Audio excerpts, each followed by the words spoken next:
What is up, guys? Is that one guy too coming at you with a different kind of video? I'm gonna start doing these kind of videos, how I record them on my phone for you guys, until I can get a DSLR camera to do all my stuff with. But as you know, of course, it's not like this on the day of recording this because I'm recording this ahead of time. But as you guys know, when this was released, there's 5 days till Kingdom Hearts 3's release. And so I have decided I'm going to do 5 different top 5 videos for you guys. This is number 1 of these 5. Remember, if you like this video, make sure you leave a like. Make sure you subscribe for more, especially since I'm going to be doing a Kingdom Hearts 3 live series right when the game comes out. You guys don't want to miss that. Make sure you ring the bell so you definitely don't miss that. Make sure you leave a comment down below. Alright, now without further ado, let's get this started. Now, this top 5 is the top 5 KeyBlades of the Kingdom Hearts series. Now, these are my personal top 5, so if you disagree, make sure you let me know down in the comment section down below what your top 5 are. Now I'm gonna go from least favorite to most favorite, and I'm gonna have some honorable mentions in there as well. Now, there's just my least favorite, but it's still in my top 5 favorite, and that is the Kingdom Key. And I guess I could throw the Kingdom Key D in this as well, because they're basically the same. The Kingdom Key is the Keyblade to the Realm of Light, and the Kingdom Key D is the Keyblade to the Realm of Darkness. And so I'll make a well done respectively. And the reason why the Kingdom Key is on here, especially, is because that is your starting Keyblade in almost every single Kingdom Hearts game. And this is a main staple of the series.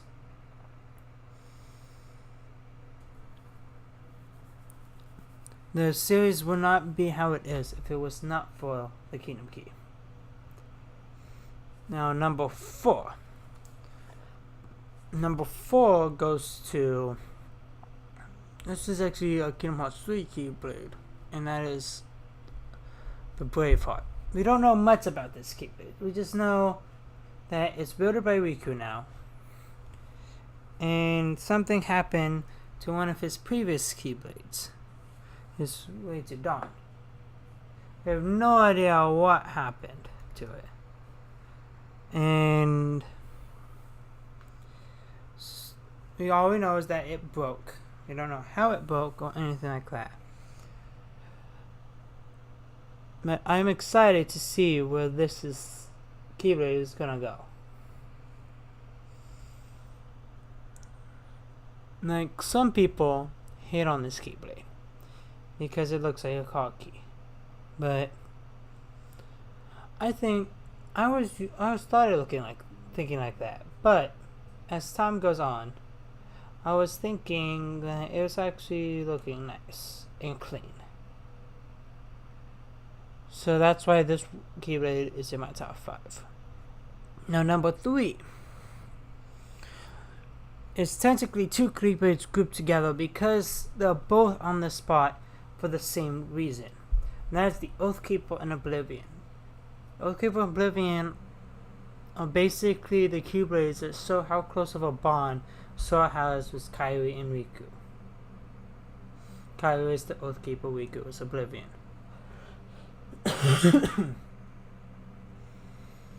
Now, I have seen theories and stuff around that they are like the Kingdom Key and Kingdom Key D, but Oathkeeper is light and Oblivion is darkness, which I have yet to see any physical proof of that.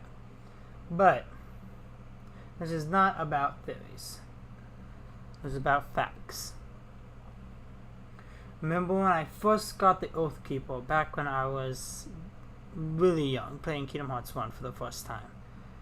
And all I remember was I thought it looked at a really cool design. And then shortly after I got that, I got the Oblivion. I grew like 10 minutes after that. And I had a hard time deciding between which one I wanted to use. I think I ended up using Oblivion because it has higher strength. But Oathkeeper has higher magic.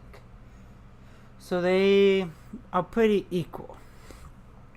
Now, in Kingdom Hearts 2, I remember when I first unlocked both of them in Kingdom Hearts 2, I was excited because they introduced this thing called Drive Forms.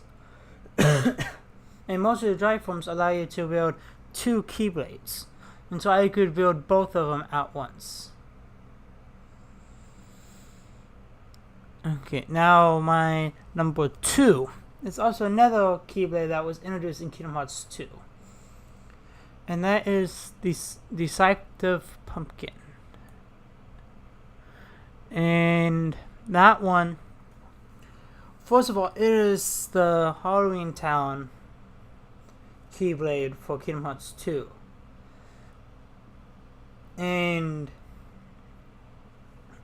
it is just so powerful. I believe it's the last Disney Keyblade you get before taking on the final boss or whatever. I could be wrong, but there's that. And then on top of that, there's it has a really cool design, which if you haven't noticed, I'm gonna have all the designs on the screen somewhere. I haven't decided where yet. But there's a really cool design where it's the blade part of it is a candy cane, but it's like a spooky candy cane, like a scary candy cane. So that ties into the theme of the movie, where Jack Skellington try to take over Christmas but make it scary, because that's all he knows. Alright, before I get to my number 1 pick, let me go through a few honorable mentions for you guys. Just a few.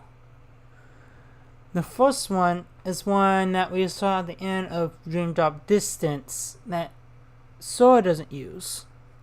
And we're gonna see a lot in Kingdom Hearts 3, and that it doesn't even have a name yet, and that is the Lee's Keyblade. I just love the look how like the handle is his old weapon, and then the blade is his fire. I just think that design looks really cool. The next one is Riku's old Keyblade, The Way to Dawn.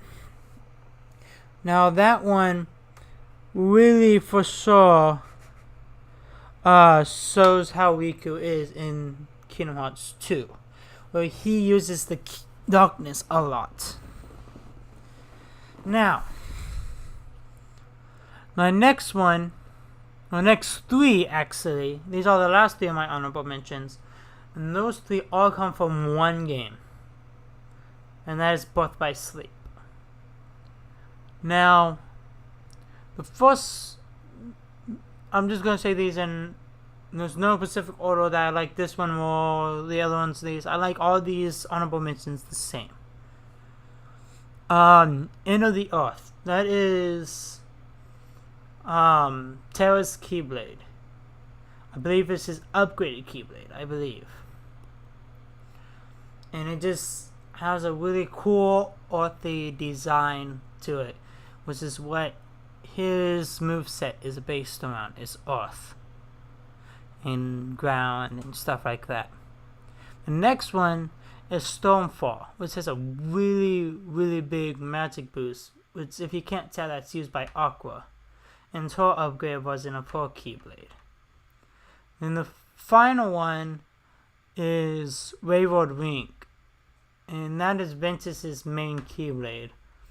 And I just love the look of it, and I like how it's designed, how he can easily backhand it, because that's how he uses all of his Keyblades.